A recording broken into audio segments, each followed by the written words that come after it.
Welcome back to the Buffalo Plus channel. Mike Catalana, I'm Johnny Cottrell. Dan Fates still enjoying paternity leave. Before we get started, please be sure to like, comment, and subscribe to the podcast, as well as tell a friend if you enjoy our content. We're here in Orchard Park. Training camp has moved back to the Bills side of things. Let's talk about our takeaways from today.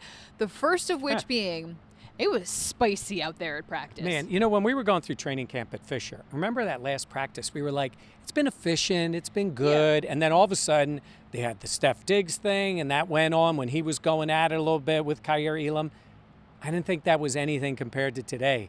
They got after it today. Tyrell Dodson, Spencer Brown, Josh in the middle yelling back and forth. We can't show it to you because that's team rules, but it was spicy. It was a huddle of players kind of yelling at one another. Like, look, no one got hurt, but you see that ratcheting up the intensity. And even Josh was asked about it afterwards. Like, these guys have been playing one another for the whole summer. Yes, they had the preseason game on Saturday, but that level of how much this team takes it seriously, both on both sides of the ball, it's just always like surprising to see, I guess. And Josh says that, and I agree with him. He's speaking like a captain and like the quarterback. He was right in the middle of it. Yeah. I mean, he's yelling. He was referred to, I think, in the top 100 as a trash talker, right? He is a trash talker, and he gets after it. We've seen him. Yeah. And look, it's not real. When I say not real, it's not personal. He did say between the white lines and then it's forgotten about. I believe that's the case. But, man, today just felt like, where are the Jets? Let's get going. Yeah. It felt like that. And guys are competing. They're competing for playing time. They're competing for starting spots. And when it happens like this, it's kind of jarring, even for us at practice. You're sitting there and all of a sudden that's going on. I mean, there's helmets in the air. There's guys yelling at each other. Look, and the team's got all kinds of rules. We can't repeat to you some of the things that we heard.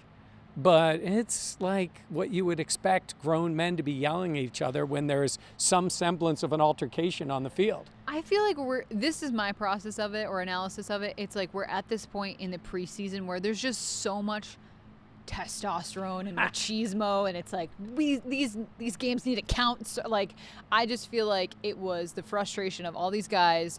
You know, it's personal to them. And I mean that in a good way. Like, I mean that they take a lot of pride in their job. So to me, seeing that, while, you know, you can't do this at your office job, obviously.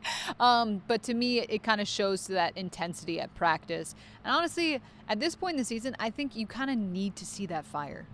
Part of football, too, is hitting the other guy. Yeah. And it happens either way. Offensive guys getting their shot at a defensive back, that happens. Yeah. Maybe Gabe. Maybe Taron Johnson. Like, these things happen in practice. And when I say it's not personal, they're playing a game and they are trying to beat the other guy. Yeah. But it stops short of, like, full-on tackling and hitting. Mm-hmm. So that aggression has to come out somewhere. That's literally what I'm saying, like, testosterone and machismo, because these guys are so used. Football is such a violent physical game, and when you tell someone to like pare it back a little bit, there's going to be frustration, especially sometimes I feel like for the offensive guys or the defensive guys. It's like, well, if we were playing a real football game, I would have tackled you, all this stuff, whereas you can't really do that in the real. And the one-on-one stuff, like, look, you know what's great about this team? The most competitive guys, not that they're all not competitive. Diggs is competitive in every second, every drill. Everything with no he defender does on him, he's trying to do something. I watch him. I never see the guy cruise through a drill. Never see it. And then when he's got a defender on him, he loves it. We saw one today where there was a catch in the end zone, and it was on Micah. And then the next thing you know, Gabe's in his face a little bit, and they're going back and forth.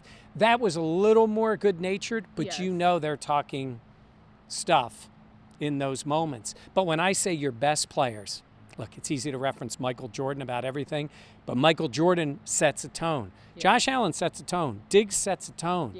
Micah Hyde, those guys, they set a tone that every snap we're out here, we're learning something, we're doing something, and sometimes it's at the expense of a teammate.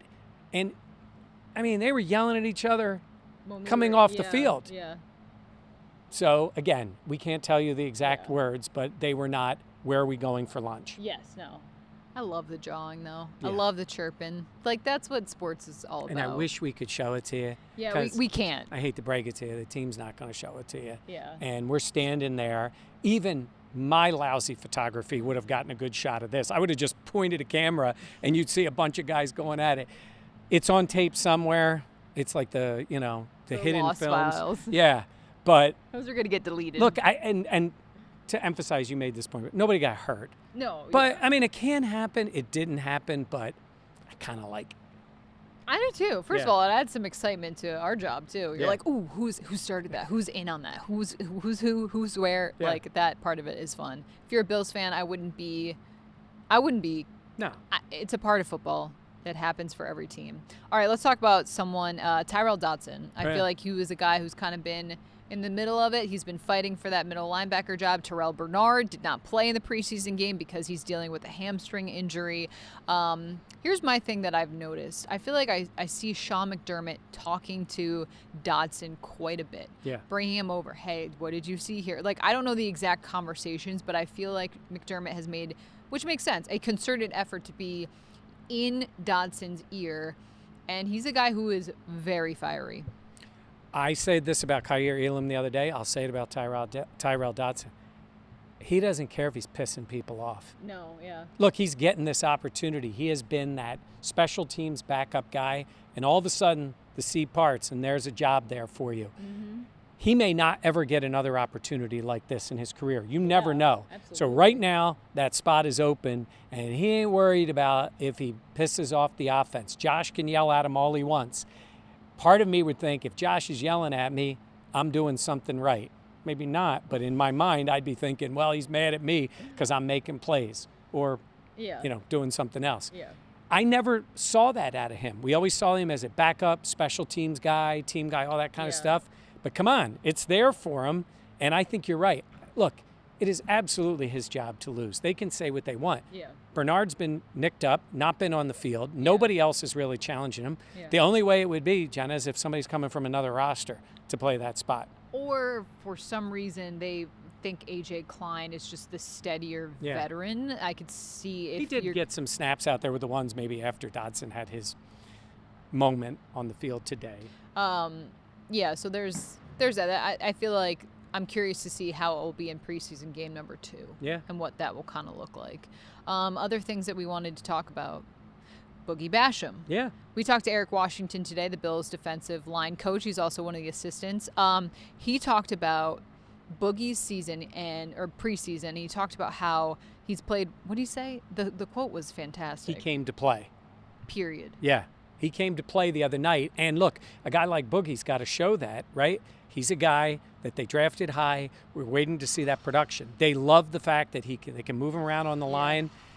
He has made plays. You had mentioned during camp. We didn't see it. And then late in camp, all of a sudden he started making plays. Now when they're playing, he's out there making plays. And he Yeah. did that defensively. And I think that's encouraging. It's still a numbers thing. I keep going back to the Epinesa thing. And Sean's saying, he's a pivotal piece of our defense. And then he started the other night. I don't know what the Bills are going to do for Saturday night. But I think if they're starting another D end and it's not Leonard Floyd, if they're just letting him sit out, Yeah. I think it's going to be Boogie. I do too. I think it's so funny. I feel like Boogie Basham must have watched the Buffalo Plus video and took it personally because I feel like since then he has flashed quite a bit. Yeah. He had a good preseason game too on Saturday. And it was really, we don't really get to talk to him that much. And today we got to talk to him, hearing about his process, hearing him feel more comfortable, and just the expectations that Eric Washington said in terms of what's impressed him. I came away and was like, wow, you wanted to see him have these tea leaves of success maybe earlier, but the fact that you're seeing it now, I think that's an encouraging sign moving forward. But you're right about the AJ Epinesa thing. Like, Yeah. is that posturing from McDermott? Like, I don't know. That's purely my speculation. But he never says stuff like that. No, that's why. And AJ has had some pretty nice moments. Yeah. By the way, we don't know about Vaughn. I saw Vaughn walk out today in a T-shirt. I said to Jenna, he's in full pads. And then I watched him. Were you watching him do a plank on the field I at was the end of not, practice? I felt like he was there for like 45 minutes. Oh my gosh. He's just, 45 seconds. I'm tapping out. and I'm like, I looked at somebody and go, how long can this go on for? And he's just sitting there casually. I don't even think he's breathing hard. It's crazy. He's a machine. He The man really- is a machine. He really is. Yeah. I think it's going to be earlier than we expect in terms of Yeah. him being back, but at the same point, he's still working to the side with trainers, so it's not. That's when you get into the whole pup thing, right? Yeah. Because he Yeah. can be on the pup, but it's 4 weeks if he's on the pup, minimum of 4 weeks. Yeah. So let's see. I mean, we're still almost a month, just under a month. Yeah. It was a month from Monday for the game. So let's see. 4 I know. weeks. 4 weeks. I know. We had this discussion. Jenna's right. I say a month, but a month is 30 or 31 days. It was 28 days. She was right. She corrected me. It is 4 weeks. The Monday night game is 4 weeks from yesterday. Yes, you are correct. You were as spitting always. so many numbers at me, though. I was like, ooh. Yeah. But I was like, I'm pretty sure I'm right. What were the other things we want to talk about? Didn't you write these down? No. We had Okay. We Josh had- Allen. Josh Allen. Will he play? Yeah, I got a feeling. We like, got it, We folks. can never. We won't hear this until Sean talks on Thursday. Yeah. If he's going to play, I think he's going to play. I remember the other one. Well, at least it didn't take 24 hours this time. I think if he's going to play, it's going to be Saturday night. I agree. I don't think it really matters home. The only reason it matters home and away, early in a preseason game, crowd's ready to go, a guy misses a block or something, like that's what you worry about. In a home game, you're not worried about that as much. Yeah. But I think they wanted to look at it that way. I think if he plays a little, it would be Saturday. Josh talked today about, what did he say about timing and all that Yeah. kind of stuff. He doesn't know the plan at this point He for knows Saturday. the plan. This plan has been mapped out before course they he stepped does. foot in Fisher of what he was going to do. Yeah. I mean, you're not doing that with Josh. The quarterbacks all know it. They all know what they're going to do. So we don't know specifically. I would assume that maybe Matt Barkley starts Saturday night. I don't know. That would be telling. Sean said Yes. the competition is open. Yeah. If you say that, unless it's Josh. I was going to say, If it's Josh Allen start, I think if Barkley's going to start, you want him out there at least with most of the ones to give him that opportunity. I expect it to be Josh a series or maybe just like 3 throws. And then maybe Barkley after that. Yeah. If you're going to say it's a competition, then he Yeah. deserves to play Yeah. more with the ones. Yeah. Andy Isabella. Yeah. That is who we wanted to talk about. Training camp darling. He was drafted by the Cardinals in 2019. Yep. Second round pick. He was Yeah. with the team for a couple years, was last with the Ravens. He's kind of been a guy that a lot of Bills fans are like, wait, who's this number 87? He's made some nice catches. We got to talk to him today, and this opportunity means a lot to him. So he goes to Ravens camp, and on the first day they cut him. I've never heard of that. He hadn't heard of it. He said his agent hadn't heard of it. Not exactly sure why. I don't think, honestly, he didn't do anything. I don't think that's very professional on the Ravens' part. Now, I don't know any of the details beyond that, but it's like, come on, if you're going to cut the guy. Do it in the offseason. Yeah. And they brought him in, and then they cut him on the first day. For whatever the reason, now he's out there. So he's come in here, and he has flashed. Now, flash is one thing. Play him against the backups. He's on the field. He's fast. You notice him. He is considerably taller than Deontay Hardy. I mean, look, he's a small guy trying to make the roster. He has speed. He's caught everything. And we're noticing more balls coming from Josh Allen at practice. Yeah, that was something that stood out today. I was like, oh, Josh is throwing him the ball and some of those things, which, that hadn't been the case really before. And I think on Saturday at the Colts game, he made a couple plays where I feel like looking, kind of gauging the reaction of players on the bench, they were like, and I feel like Bills fans were kind of like, oh, wait, who is this? Now, we talked about it. It's a numbers game.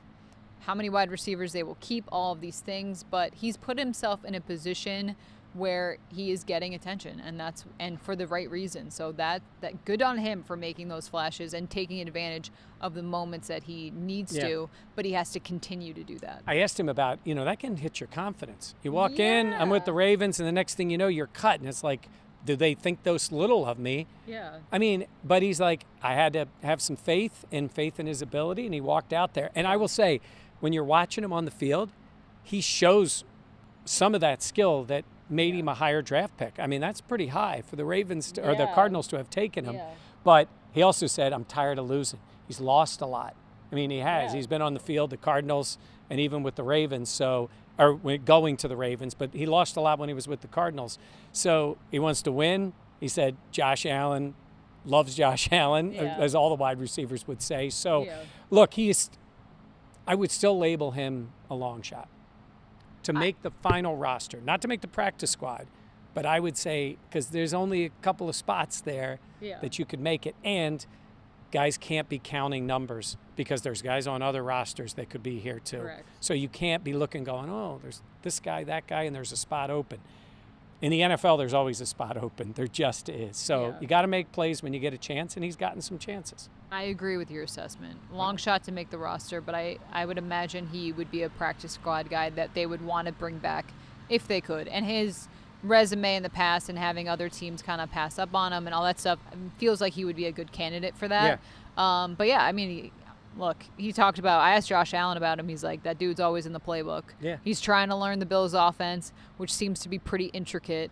But he's taken advantage of what opportunity he's had. So good on him. Yeah. And look, you got to be in the playbook. And then there's that moment where you just got to play. And I think that helps in the game. He did say you can make mistakes. This is when you make the mistakes. The reality is he can't make very many mistakes. Correct. He's got to know the plays. When that's called, he's got to know it. And so far, so good.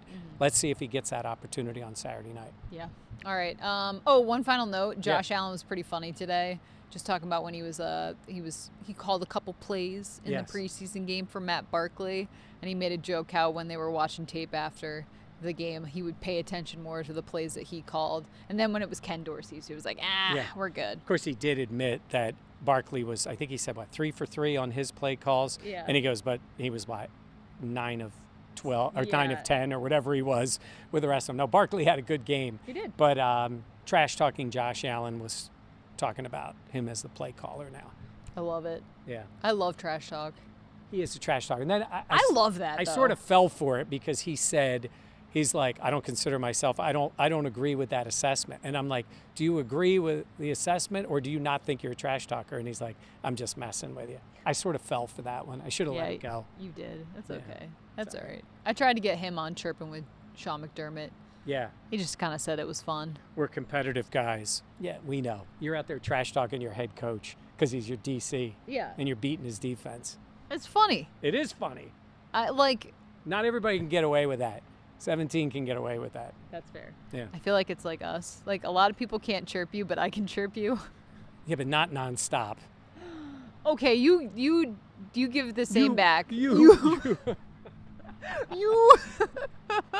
No, but you know what I'm talking about. You know who's Mike and Dan all day. You know who's coming back to chirp soon? Mr. Fates. Hot Takes Fates will be returning. He's going to have all these build-up hot takes. I feel like he's just going to be like so sugar high. He'll be quick twitching. Yeah, exactly. Hot takes. We're just going to let him. Just You know what? off. And you know what? He's been dying. And I saw all that stuff. All right. Thank you for joining us here. Please be sure to like, comment, and subscribe. Tell a friend, again, if you enjoy our content, for Mike and Dan, who will be joining us, resuming with us very shortly. I'm Jenna. Thanks for watching. BuffaloPlusStore.com. And also shout out everyone who's been, I had two moments. We met Maria walking into the Bills game wearing a Wyoming. She sent us a nice message Yeah, on Buffalo loved it. Plus. And then there was a man in the crowd on the Colts game who just looked at me and said, Jenna, Dan is wrong. And I laughed very hard. So That's chef's so kiss, that was really good. So whoever you are, I remember you, and hat tip because that was a good one. All right, thanks for watching. Bye. Thank you.